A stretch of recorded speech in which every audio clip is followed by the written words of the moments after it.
alongside Lloyd Sam, I'm Allie Trost-Martin. We are getting closer to kickoff, which means it's now time to get you the starting lineups for both of these teams. So we're going to start with Atletico Madrid and Diego Simeone's lineup that he's going to run out against this strong Inter Milan side, a 5-3-2, and Alvaro Morata, back in the starting 11, playing alongside Antoine Griezmann, which is a good sign for this Atletico Madrid side, Lloyd, because these two guys, they are their leading goal scorers in the Champions League. Where do you see the biggest threat of this Atletico Madrid side? Well, I like to call it a 3-5-2, and it's especially in that midfield. I think that's where the battle is going to need to be won. There's a lot of work in there. You've got DePaul, Koke. They're going to have to win second balls. Just like their manager, Diego Simeone. If you remember how he played, it was a lot of hard work, grit, tackles. They're going to need all that. They're going to want to dictate the tempo in there, get the crowd on their side, and Rodrigo DePaul is going to be important in that. That's the hard work side. Griezmann, that's the finesse side now. He's going to drop off and get on the ball and try and dictate play. And then you've got Morata up top scorer for them.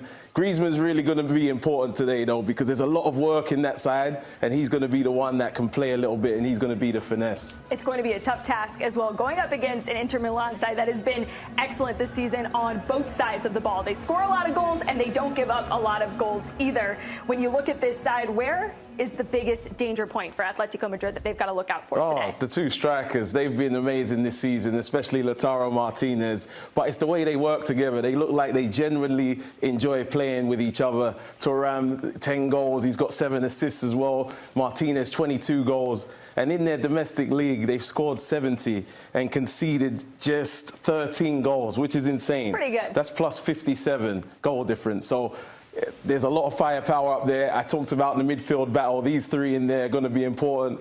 Mkhitaryan, he's going to try and make those forward runs, but the wing-backs, they're going to be really important as well. DeMarco, Dumfries. I think the game is going to be a good indicator of the game is how high the wing-backs can play, where their general position is going to be, because they're really important and they play like wingers. It's going to be interesting. Inter Milan with the 1-0 advantage on aggregate heading into this matchup. Let's take you out to Germany for the other matchup happening today as we wrap up the round of 16. Borussia Dortmund, the home side, hosting PSV, lining up in a 4-2-3-1 led by manager and Terzic. Where do you look to with this Borussia Dortmund side, Lloyd Sam? Well, I think the game is going to be an open game. So let's talk about the attackers. Up top, Füllkrug, he's been amazing this season. He's getting goals and he's getting assists up there. Marlon, playing against his old club. When we play against our old club, we always have a point to prove, which he proved last game getting that goal. But the X factor, Jadon Sancho, what is he going to bring? He's had an up and down season, but he scored a great individual goal last game against Bremen.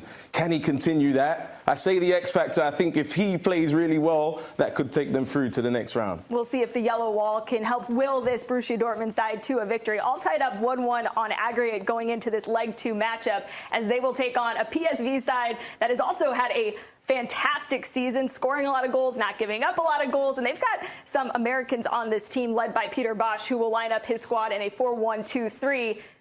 Who are you looking to today, Lloyd? Okay, well, let's start with the Americans because, the fullbacks are going to be really important. They like to get really high, especially Serginho Dest. He's playing like a winger. It says left back, but he's going to be up high, and once he gets there, the skills he's pulling out, step overs, he's doing little things, going past players, and he's getting shots on goal. So the fullbacks is really big. Bakayoko, he had some chances in the first game. He's a really bright player coming in as an inverted winger.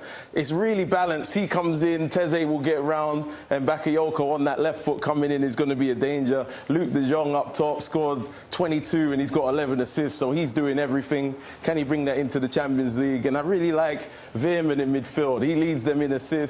He can really play. He's a baller. He can find that pass looking forward. Luke de Jong, 9 Champions League goals. That is the most on this PSV squad. And they've also got another American, Ricardo Pepi, who can come in and make an impact as well. He's got 8 goals on the season as we get closer and closer to kickoff in these 2 Champions League round of 16 leg 2 matchups coming your way here real soon. We'll step aside for a quick break on CBS Sports Golazo Match Day. More coverage when we return.